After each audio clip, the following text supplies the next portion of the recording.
It's Talk of Iowa from IPR News. I'm Charity Nebbe. Coming up, it's Talk of Iowa Summer School with poetry for two voices.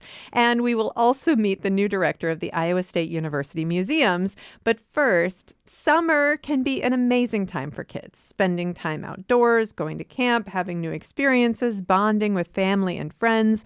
But teachers and caregivers also worry about the summer slide. Learning loss that can take place during a long break from school. The University of Iowa launched an early literacy hub to give caregivers the tools they need to help kids develop their literacy skills at home or on the move. Leah Zimmermann is Assistant Director of the Iowa Reading Research Center and University of Iowa Clinical Assistant Professor of Special Education, and she's here to tell us all about it. Hello, Leah. Hi, Charity. Thank you so much for having me. Well, it's wonderful to have you here. And a lot of parents and educators do really worry about the summer slide. How significant is that? Yeah, that's a great question. So the summer slide, or this phenomenon, right, where kids' test scores decrease at the beginning of the year from where they were at the end of the previous school year, has been observed in research for sure. But recent research has shown there's some variability in it. Some kids will show those decreases or learning loss. Some kids will stay the same over the summer, and some kids will even improve their literacy skills, which is great. So I think the most important thing is it's not inevitable. And there are things that can be done to support the development and support of those literacy skills at home and in other places over the summer. Well, and I know that you are very supportive of us supporting literacy year-round. Absolutely. Not just during the summer. A lot of public libraries have amazing summer reading programs that really do encourage families to engage and kids to at least pick up a book during the summer months. How important do you feel that it is for caregivers to really engage with their kids around literacy? I think that caregivers have this amazing opportunity to be those supports for their children, right? Caregivers you're with kids a lot of the days, even if during the summer you're running them to camps or to different activities, things like that. And there can be just some really nice opportunities to take some time to do really informal activities to support literacy skills. Caregivers have amazing connections with their kids, obviously, and you can build on those connections to help kids learn to love literacy and continue to build those really critical skills. Now, there's no shortage of people who want to sell you workbooks for your kids to work on over the summer. How do you think that caregivers should, giving a kid a workbook is not necessarily a bad thing. Right. But how do you suggest that caregivers really make the most of the opportunity? Sure. At the Iowa Reading Research Center, we've developed some really simple, fun, informal, interactive activities that caregivers can do with their kids. Stuff that doesn't feel like school is what I hear you saying. I think that's the secret sauce for sure. Right. Make it fun. Yeah. Make it feel like a game, right? We play games with our kids all the time, and you can play literacy games with them as well to pique their interest and engage them. At what age should caregivers start thinking about literacy skills with their children? Yeah, that's a great question. So, language comprehension skills or understanding spoken language develop from birth, right? So kids start to develop those skills when we talk with them, ask them questions, sing them songs, read them stories. And so you can start thinking about those really early on, right? And those are really easy ways to support the development of those language comprehension skills.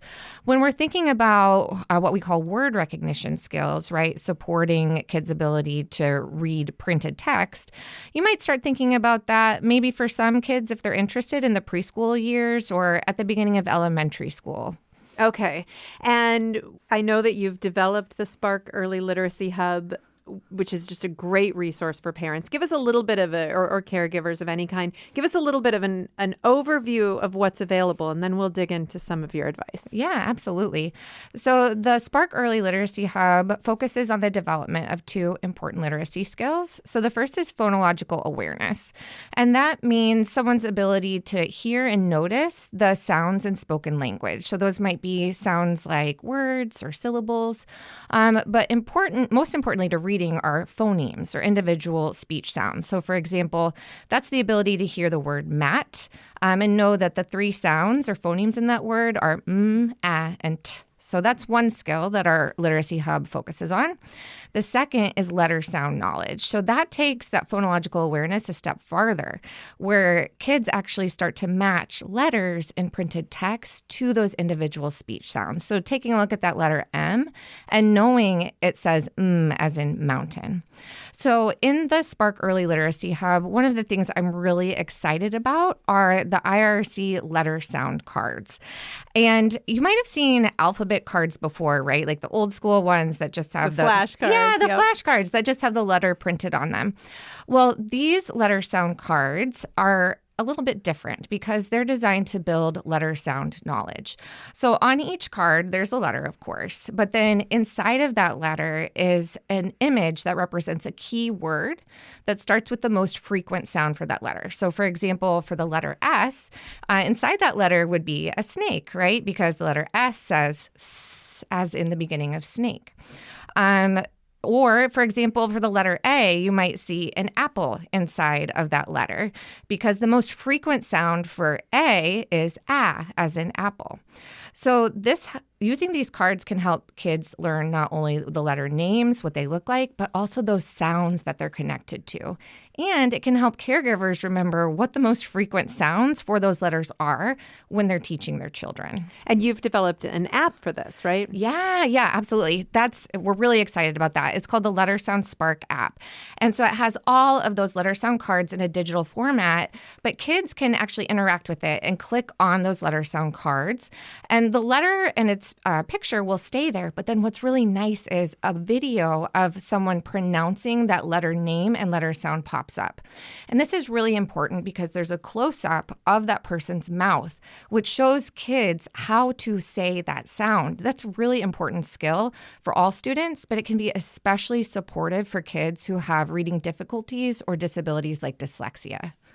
So let's talk about ways to make that fun. Because, I mean, obviously, your kid wants to hold your phone. They always do. But just handing your child, your phone and having them click through basically electronic flashcards doesn't sound like the most engaging or fun way to do this. What are some of the ways to make that fun? Absolutely. So on our Early Literacy Hub, we have a downloadable booklet. It's called 10 Activities to Spark Early Literacy. And it has directions and materials needed to play some really simple interactive games and do some simple activities with kids to build those skills. So I have a 5-year-old, and we've been doing some of these activities over the summer. We've been having a great time. One of my favorites for phonological awareness is called letter sound matchup. And we do this a lot when we're driving in the car.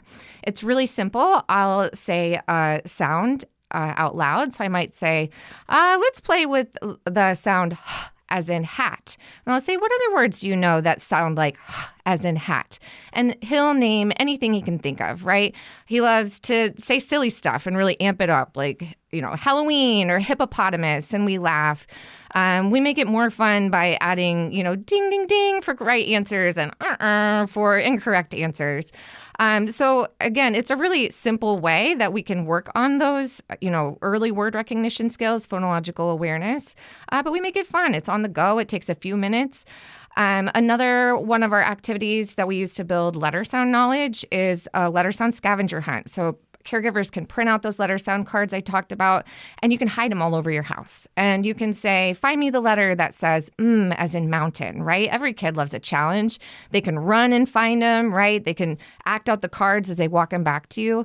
So again, we're working on those simple foundational skills, but in a really fun way that allows for connection between you and your child. Well, and you were talking about seeing the person saying the letter and the sound, but of course, having that experience with caregivers is so important. So that connection and the fact that you're enjoying it as well as hopefully the child is enjoying it, that's key, right? Oh, yeah, absolutely. And who knows their child better than a parent or a caregiver, right? You can use words and objects that your child loves. One thing that we recommend is even to start with the sound or the letter of your child's name or their friends' names, right? They're super social. They're interested in their own names or their friends. And that can pique their interest and get them engaged in some of these activities as well. And I know reading is your focus professionally, but also there are all kinds of number games that you could also play. Yes, absolutely. Absolutely. Yes. I don't want to discount that as well. So Give me some ideas for older kids. I mean, Sure. we've been focusing on that early literacy, and it is hard during the summer when your child absolutely doesn't want to read the book or, Yeah. things like that. Do you have some ideas for older kids? Yeah, definitely. Once kids have learned some of those early foundational skills like letter sound knowledge, you really want them to get reading and thinking about text, right? So it doesn't matter what they're reading. Find some text that they're interested in. Right now, my older child, he's 7 years old. He's been reading about natural disasters. And if he wants to read about natural disasters all summer, more power to him. I love that he's reading. Yeah. So whatever they're interested in reading, you can ask them to read aloud to you. You can read aloud to them. Just ask them about what they're reading. Ask them some questions. Ask them to retell the story. You can do simple activities like even having them draw different parts of the story, like draw the conflict for me, draw how it was resolved. Any way that gets them practicing actively processing text and then thinking deeply about it is a huge win over the summer. Drawing pictures is something so many kids love to do. How does it relate to literacy? If obviously it's a way to engage with the story, Sure. but how does it support literacy? Yeah, I mean, visualization is a really important literacy strategy, right? Good readers can make a movie in their mind. That's what we, tell kids when we're teaching them of what's happening in the story. It's a way to monitor whether you're understanding what you're reading. And then it's also a good way to demonstrate to another person how you are analyzing that story, right? Like to an adult, whether it's a caregiver or a teacher. So finally, in just 20 seconds, caregivers are worried about this. You say, make it fun, but also it's not something you have to do all the time. Like how much of an investment do you feel people need to be making? You know what? Any time that caregivers can fit in a busy and enjoyable summer to do this is a win. We're recommending activities that are maybe 3 to 5 minutes long.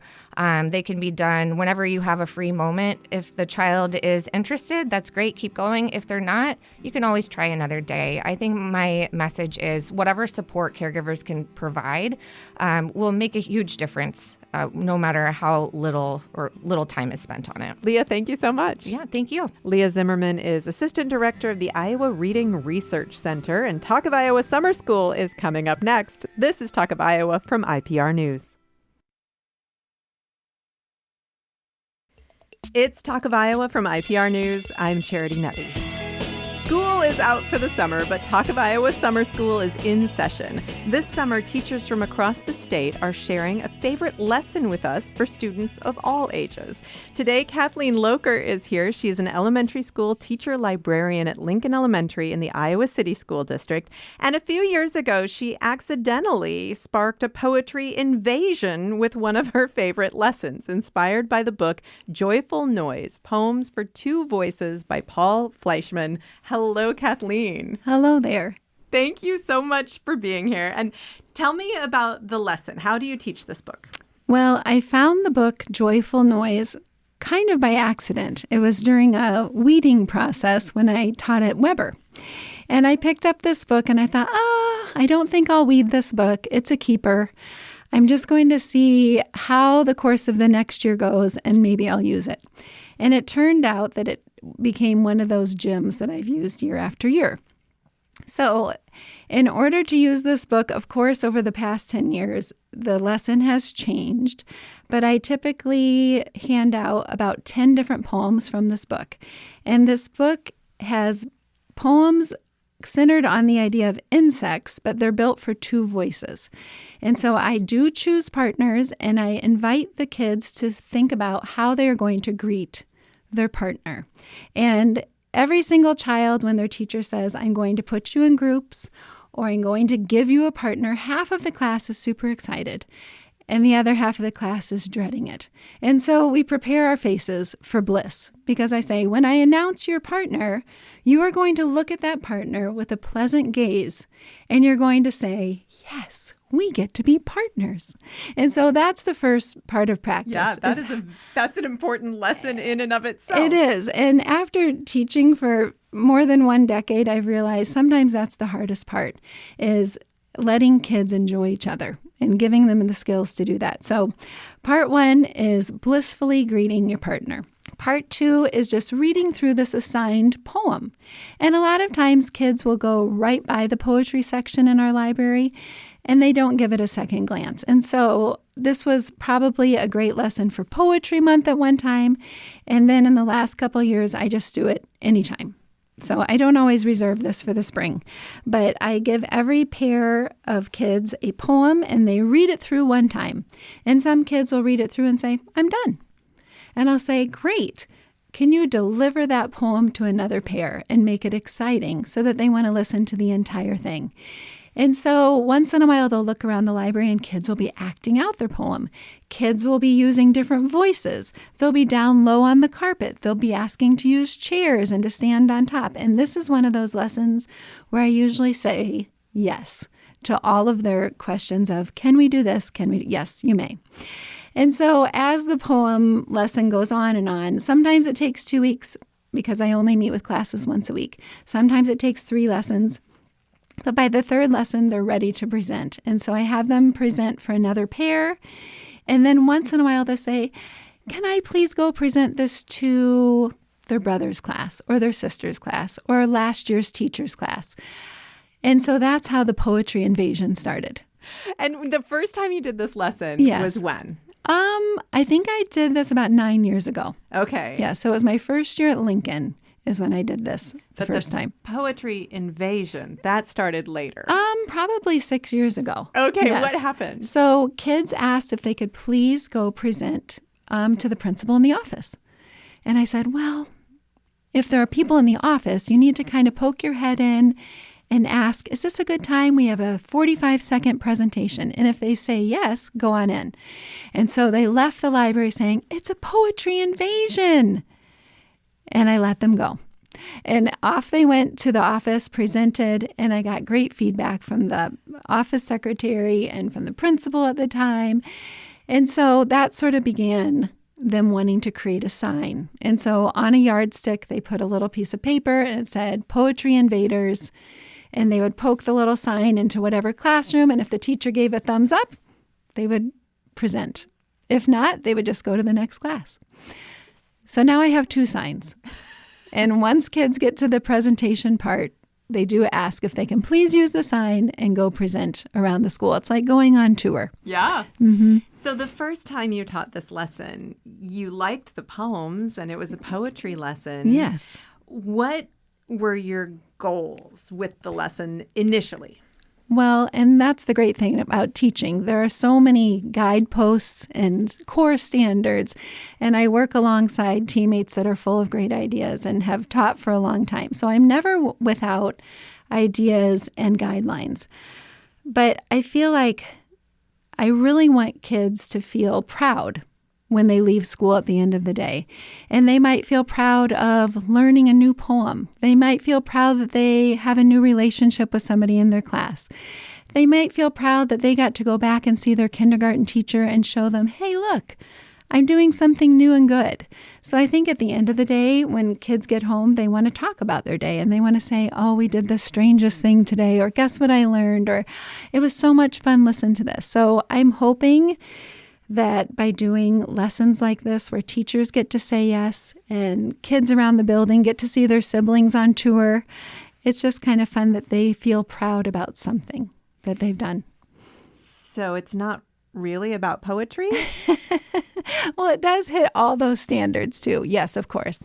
It's about poetry. It's a very sturdy library lesson. Also, I think it makes kids feel good. Yeah. When you first started having kids perform the poems together, even before the Poetry Invasion began, yes. Do you remember what you saw that made you think, this is working?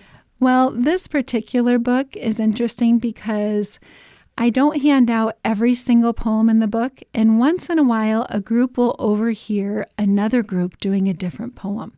And they'll say, I'd really like to do that poem. And I will say, here's a copy. And so what first got me excited about this book is that I had initially 2 kids doing the poem Grasshoppers. And then all of a sudden it became 4 kids. And then all of a sudden it became 8 kids. And then all of a sudden, most of the class was in a circle reading this poem, Grasshoppers. And I thought, this is a great way to teach because kids are taking command of this. I could just sit back and enjoy, and they were really learning how to present and how to deliver a poem. And I thought that's the true magic of good literature. It kind of takes over. Yeah. And I found that to be really fun to watch. So you tell the kids to prepare for bliss when Yes. they hear the name of their partner, which is also the beginning of an exercise in using good expression when Yes. performing a poem. How do you coach them to be expressive, to put on a performance? Well, the first couple times they read the poem through, I always say, listen to your voice. Is it something that you would want to keep listening to? How could you make your voice more exciting to listen to? And we do talk a little bit about inflection. And then we talk about, facial expression. And then, of course, we talk about movement. And not all kids want to use all those things. They want to run through that poem as quickly as they can. And that's why, as a teacher, I think it's important to assign them a partner, because sometimes you can look at two names and think, this pair maybe would have one child who's really into delivering with voice and this other child that really wants to move their body. And so sometimes magic is created. Not always. But once in a while, you can look down a class list and pair kids up in a way that helps. You have brought some students along with you today. So we're going to take just a little pause here, and we are going to hear some poetry. Wonderful. All right. Quiet on the set. You're ready to roll? Now we are going to hear some poetry from two rising fourth graders at Lincoln Elementary in Iowa City, and they are going to introduce themselves. You go first. I'm Sadie. I'm Lena. And tell me what your poem is. Water Striders. Wonderful. Read it for us. Should we be questioned on whether it's easy? We answer, quite easy. A snap. It's a cinch. Should we be told that it's surely a miracle? We reply, balderdash, rubbish, nonsense. Whenever we're asked for instructions, we always say, come to the pond's edge and do as we do. Put down one foot and then put down another, resting upon the thin film on the surface. Believe me, there's no call at all to be nervous, as long as you're reasonably mindful that you, but by that time our student, no matter how prudent, has usually, don't ask me why, sung from view. That was so wonderful. Well done. Did you get to pick this poem to read? No, we were assigned by Miss Locher. Yeah, I think she did a good job assigning it. Sadie, was there anything that was challenging for you in doing this lesson? Actually, not really. I mean, one of us wanted to do something for it. We would be like, hey, can we do this? And the other person would be like, yes or no, and that would be the end of the discussion. Wow, so you guys were a great team from the very start. Sadie, what do you think you learned from this lesson? Well, that it's just really peaceful, and sometimes poetry, well, not sometimes, usually all the time, poetry is just beautiful. What do you think, Lena? What did you learn from this lesson? Kind of the patience when you have to wait. Okay, it's my turn, it's your turn. Yeah. That time, and when you mess up, it's kind of hard to get it back, or like kind of easy sometimes also. Well, you guys nailed it today. Thank you both so much for sharing Water Striders with us. Wait, can I share one more thing? Sure. Lena's a great partner! Sadie is too, Yay! I have to admit. We have two more Lincoln Elementary students who are going to perform a poem for us now, and I'll let you guys introduce yourselves. My name is Etta Schons, and I'm going into 4th grade. My name is Kate Fina, and I'm also going into 4th grade. All right, and Kate, what's the name of your poem? Mayflies. All right, go ahead, guys. Warm mayflies by the millions, fevered, Frenzied, rushed. nor our century to squander as we please. Warm mayflies, swarming, swarming, rising high, Then falling, counting on the wing. then meeting midair. Warm mayflies, laying eggs, our final frantic act.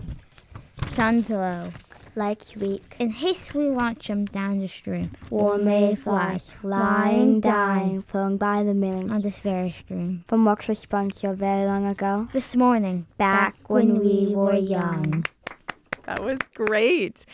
You guys had a really dramatic poem. Did you have to work on coming up with how you were going to read something that was so dramatic? What do you think, Etta? We did actions, and we got some inspiration from 2 other kids in the other class named Asia and Aishani.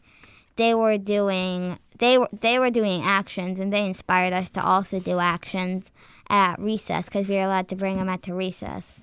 Nice. So you were practicing your poetry out at recess. Was everybody reading poems at recess? No. Not everybody, but we did. Yeah, our friends would, at the end, they got mad at us a little bit because we were practicing. But They wanted you to be playing instead? Yeah, but if we didn't practice that much, we might have not gotten this opportunity. And it was also really fun to practice outside. I'll bet it was, because it was a poem about nature, and then you were outside in nature reading the poem. Did that feel kind of special? Yeah. Yeah.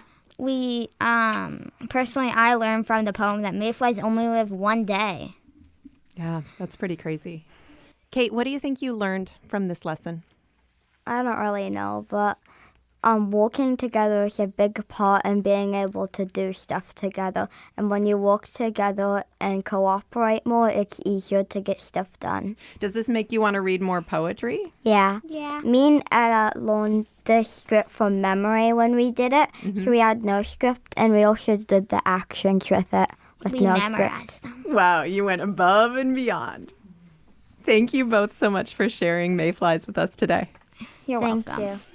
We heard Lina Ahmed and Sadie Linder presenting their poem Water Striders. We heard Kate, Fina and Etta Schons presenting Mayflies.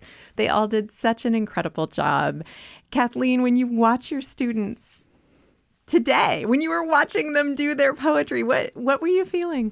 Well, I was so excited that even though it's summer break right now, that they were ready to read their poem, and they were so excited to see each other. And it's just fun to see kids at their best. And I think that sometimes when kids form relationships and it's over a poem and they're so excited, I don't know, it's just fun to see kids enjoying each other. When Kate and Etta were talking about practicing their poem out at recess, that kind of blew me away. Yeah. I am sure they were not the only pair out there at recess. You inspired recreational poetry reading, Kathleen.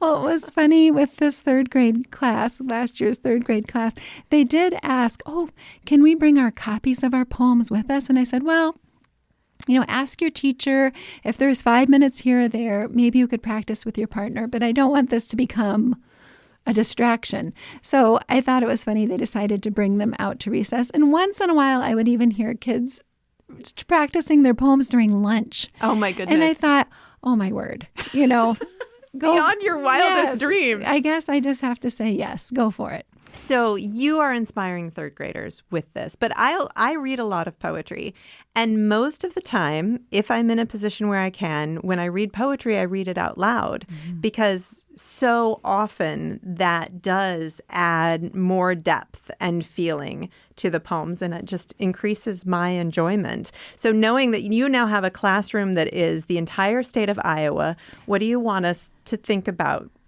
when we read poetry? Well, I think that reading poetry or reading any kind of literature is a little more fun when you have somebody to talk with about it. I also think poetry really does lend itself to this musical effort, right? Especially Paul Fleischman's poems in Joyful Noise. It's very musical and rhythmic, and those words are placed in a certain way for a sound. And I think it's something to be shared. So if there's time to read with your child, or to have siblings read together, invite a friend over and read a poem together, or read anything together, I think that would be a treasure. Did you start experimenting with Paul Fleischman's poems with your kids? I did. So once this book was on my to be weeded list, I did bring it home, and my kids were looking through it, and I said, let's just try this. can you be voice 1? You be voice 2. And they thought it was a hoot. I mean, they were, in 2nd and 4th grade at the time. And I remember thinking, well, let's try it. And it really was just a fun way to try out the book. And I'm so, so glad that I did not weed this book. Kathleen, thank you so much for sharing your lesson with us today. Thank you for having me. Kathleen Locher is a teacher librarian at Lincoln Elementary in Iowa City. We also heard from some of her poetry invaders, Lina Ahmed, Sadie Linder, Kate, Fina, and Etta Schons. We are looking for more teachers to share one of their favorite lessons this summer. Nominate yourself or a great teacher you know by emailing talkofiowa@iowapublicradio.org. This is Talk of Iowa from IPR News. It's Talk of Iowa from IPR News. I'm Charity Nebbe. Just a few weeks ago, I talked with Lynette Pullman, who spent 46 years as the director and chief curator of museums at Iowa State University. She retired in June. Now there's a new director. David Schmitz has stepped into the role as the Warren and Beverly Madden Endowed Director and Chief Curator of the University Museums.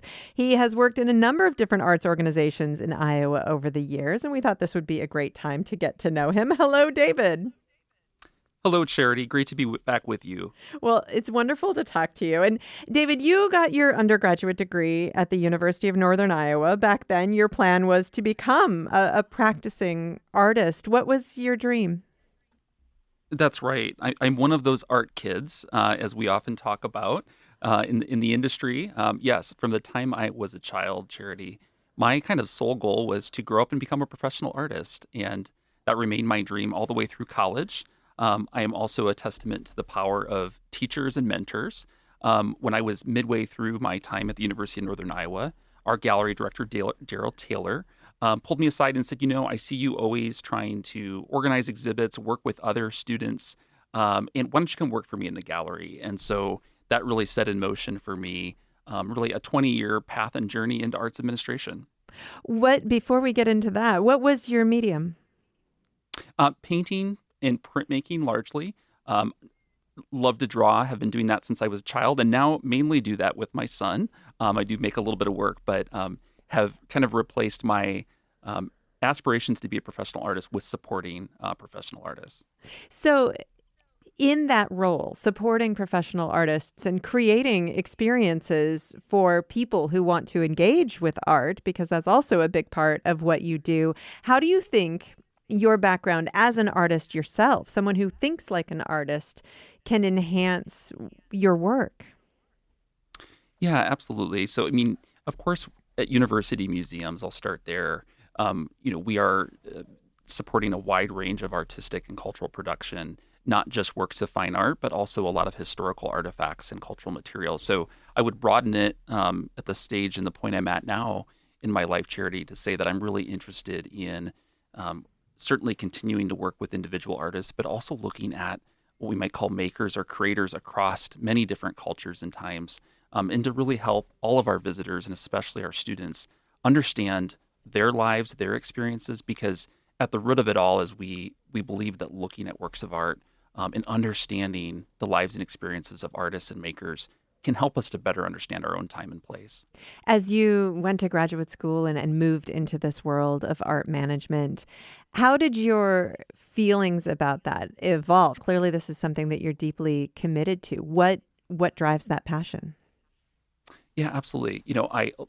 Many of my best friends and colleagues over the years have been and remain practicing artists. And, I've always felt that those who commit themselves, it's a vocation, not unlike being a teacher or a nurse or any other profession, right? Where you really dedicate not just your working hours and days to it, but really you give a lot of yourself personally to that. And I've always deeply admired artists. And so as I've moved into more of the administrative space, I've always tried to think creatively and expansively about how we bring artists into the equation. So obviously at museums, the first thing you think about are the collections and the exhibits.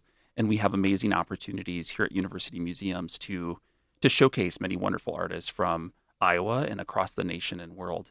But we also think about how do you integrate them into planning conversations, into even fundraising events, all sorts of different ways where their creativity and their imagination can really enliven the work that we do. So that's really been the thread for me, I think, throughout my career. Well, let's talk about some of the things you've done through your career. You've been at a number of different institutions in Iowa. Give me kind of an overview. Sure. Yeah. So my journey after grad school brought me to the Des Moines Arts Center. Just had a fantastic experience there. Just continue to admire the work that institution does every day, and really kind of learned the ropes in a lot of ways with museum management and practice there. Then moved to the Iowa Arts Council. I was fortunate to have the opportunity to work kind of on our public art programming across the state and something called the Art and State Buildings Program, as well as community development projects across the state. That work then led me over to Dubuque in eastern Iowa. I spent 5 wonderful years there as the director and working with our team to grow a lot of our programs, as well as the facilities, which they're working on still today. And then came back to the Iowa Arts Council in 2020, of all years, to spend another great chapter there working with communities and artists and educators across the state. So I do feel like all of those experiences have really combined in a unique way in this new role. Yeah. What made you want to work for Iowa State University Museums? Well, first of all, I have to say, you mentioned Lynette right from the top. And Lynette has been, for me personally, I'll start there, a very inspiring leader and mentor over many years. But I think more broadly, she has been someone in the field, both in Iowa, within Iowa museums, and even nationally, that a lot of people have looked to for inspiration and guidance over many decades. And so it really, of course, starts there. Beyond that, in some of my engagements with the museums over the years, in those roles I just described, I've always been really, really impressed with the professional staff that we have. We have several team members who've been with us 20, 25 years, as well as some younger and newer staff members as well, who are adding a lot of vitality to everything that we're doing. And so that, along with the base of support, we have so many dedicated supporters who contribute time as docents and volunteers, who contribute dollars as donors and supporters. And so all of that really was definitely an attractant to me applying for this position. The collection at Iowa State spreads all over campus. It's in every building on campus. It's on Central Campus. It's tucked in a corner by a building. It's absolutely everywhere. So students are interacting with art, even if they don't seek it out. Why do you think that's important? Well, just to start with the collections, and then I'll pick up on your question about how students engage with it.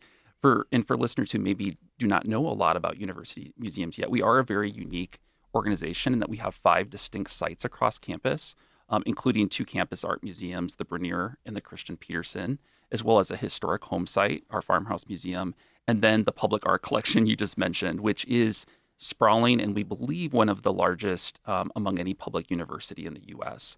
And so in terms of how students engage with it, one of the things we like to say is that at Iowa State University, art isn't something that you just pass on the way to class. It is part of class. And so we do not want that collection to just be there for sort of idle viewing. And it certainly does add beauty to the campus. But we honestly work with all colleges and many academic departments across the university to integrate that public art collection into coursework. I would add to that we also think that the collection can be a really great part of students' sort of overall wellness and health. We've had a great collaboration, for example, over the last couple of years where students as well as ISU staff can use an app called Adventure to sort of earn points by going on our art walks. And that's been really popular. And so a lot of people have kind of adopted the collection as part of their experience, something that they're proud about at Iowa State. And we see it as really valuable for both educational as well as sort of wellness benefits as well. So you've been on campus for about 7 months now? That's right. Okay. Do you have already a favorite work at Iowa State? So I had a feeling you were going to ask me that. And I think I recall you put that question to Lynette the last time you had her on. And I was very just eagerly awaiting what her answer would be after 50 some years. For me, obviously I am still learning the collections very much, but I certainly have some works that I think really represent what I think we are about as teaching museums. And so, I would start with an artist named Nori Saito, who I believe Lynette was instrumental in bringing to campus. But Nori's works, which we have 2 in the collections, for me really represent the story of innovation, both in Iowa and Iowa State, in such a thoughtful and really beautiful way. And I'll add, at the Farmhouse Museum, I feel like we have some of the pieces that both move me and that I think are most effective in our teaching are also works that tell the story of an innovation, in this case over kind of from the Industrial Revolution all the way through the Gilded and Victorian Age up to today. At the Bernier, if any visitors have been into the Bernier Art Museum, they know that certainly we have this incredible collection of glass that spans many centuries. And I think some of our contemporary studio glass, so art kind of produced since the mid-20th century, our curator there, Adrienne Gannett, has done such a brilliant job of bringing contemporary artists, and someone like Amber Cohen, who works with salvage glass, would certainly be one of my absolute favorites that I've had experience with so far. And then finally, at the Christian Peterson Art Museum, which will turn 20 next year. Wow. Obviously, yeah. That makes me feel old. Sorry. Yes, that's right. As an alum, right. You certainly know the journey with Morrill Hall, right. And how that building was transformed and renovated. But I think some of the works we have on view right now, in fact, by Christian Peterson, dealing with sort of his experiences and sort of works of war and commemorating the sacrifices of soldiers, to me, those are some of the most stirring in our collection. So those are a few of my favorites for you to date. It's a really good list and a good place for anybody to start, I think, if they wanted to explore the museums. You talked about the role of this art in the education of students. And of course, Iowa State has this incredible collection of museums and this collection that's all over campus. The University of Iowa has a world-class art museum, the Stanley, as well as the Pentecrest museums. Other universities and colleges in Iowa have wonderful museums on campus as well. So what is your hope for students, at any of these institutions, in engaging with work? Because I think that students can walk past things, can take things for granted, can pay attention only when they have to for class credit. So what is your hope for students and the way they engage with the art? Yeah, absolutely. And I'll kind of take that in 2 parts quickly. So first of all, I think we have such an extraordinary opportunity right now to build on our 50-year and growing legacy, and to really demonstrate what it means to be, a tier 1 research university that is known the world over really for technology and scientific innovation, but to harness the arts and humanities as part of that to help students develop and be fully prepared. And I mean fully prepared in all sense, right? To enter the workforce, to improve their communities, and to really continue to grow in their learning and knowledge. And one of the things we hear a lot, and I certainly heard this over my first 7 months in the role I was in, is that a lot of students these days, and I don't think this is just at Iowa State, but they are graduating with the technical knowledge and the skills that they need, but they may be lacking in some of those communication, critical thinking, and teamwork types of skills. And those are the things we really nurture in museums, along with sort of global citizenship, which is a core skill that Iowa State looks to impart in students. So, whether it's, again, those course tours, that more informal side of learning, we really feel like we can be a big part of that equation. And I'll just add this really interesting article that I just read the other day, which talked about many large tech companies increasingly looking for philosophy majors, of all majors, to help train AI and to be part of conversations around AI, right? Because it's all about asking deeper and better questions. And so I think in this moment we are in where, AI and technology is really at the forefront for a lot of students and thinking about how to adapt to that, we have a really important role to play, because that's what we do in museums is we use inquiry-based learning to help students really observe and analyze and ask much better and deeper questions. And what's vital about that is that can translate to any major in any field of study, not just students who are going into the humanities or the arts. These museums, of course, are also open to the public. How do you want Iowans to interact with this art? What is your message for people who don't necessarily have a relationship with the institution? Yeah, absolutely. So, one of the things we've been emphasizing right now in a lot of our marketing and communications is that, and it kind of picks up on what I was just saying, that we're about real experiences with real things, right? And I think we have seen, especially with students, Charity, there is a hunger for having those types of authentic experiences again. We often say, real space, real things, no pressure, no scrolling, to really invite students to come in and have a different experience. Again, and an experience that can certainly support their academic learning, but also their wellness, their mental health, to meet friends, to just connect. And so we really, and I think a lot of other campus museums are doing the same, just really embracing and emphasizing that not only do you not need to be an expert, you don't need to have even visited a museum before in your life. This can be a space for you where, again, it supports your overall learning and development as a person. Universities around the country and around the world have world-class museums on their campuses. What do you think the role of university museums, yours and others, are really in the greater ecosystem of museums? Yeah, it's such a great question, Charity. And I think to zoom out, the role that we all play in museums, whether they're campus museums, civic or nonprofit museums, is, of course, first of all, to preserve important objects and tell important stories and keep those for posterity and for history. But beyond that, I think we're museums, and, I came up more on the nonprofit museum side of life.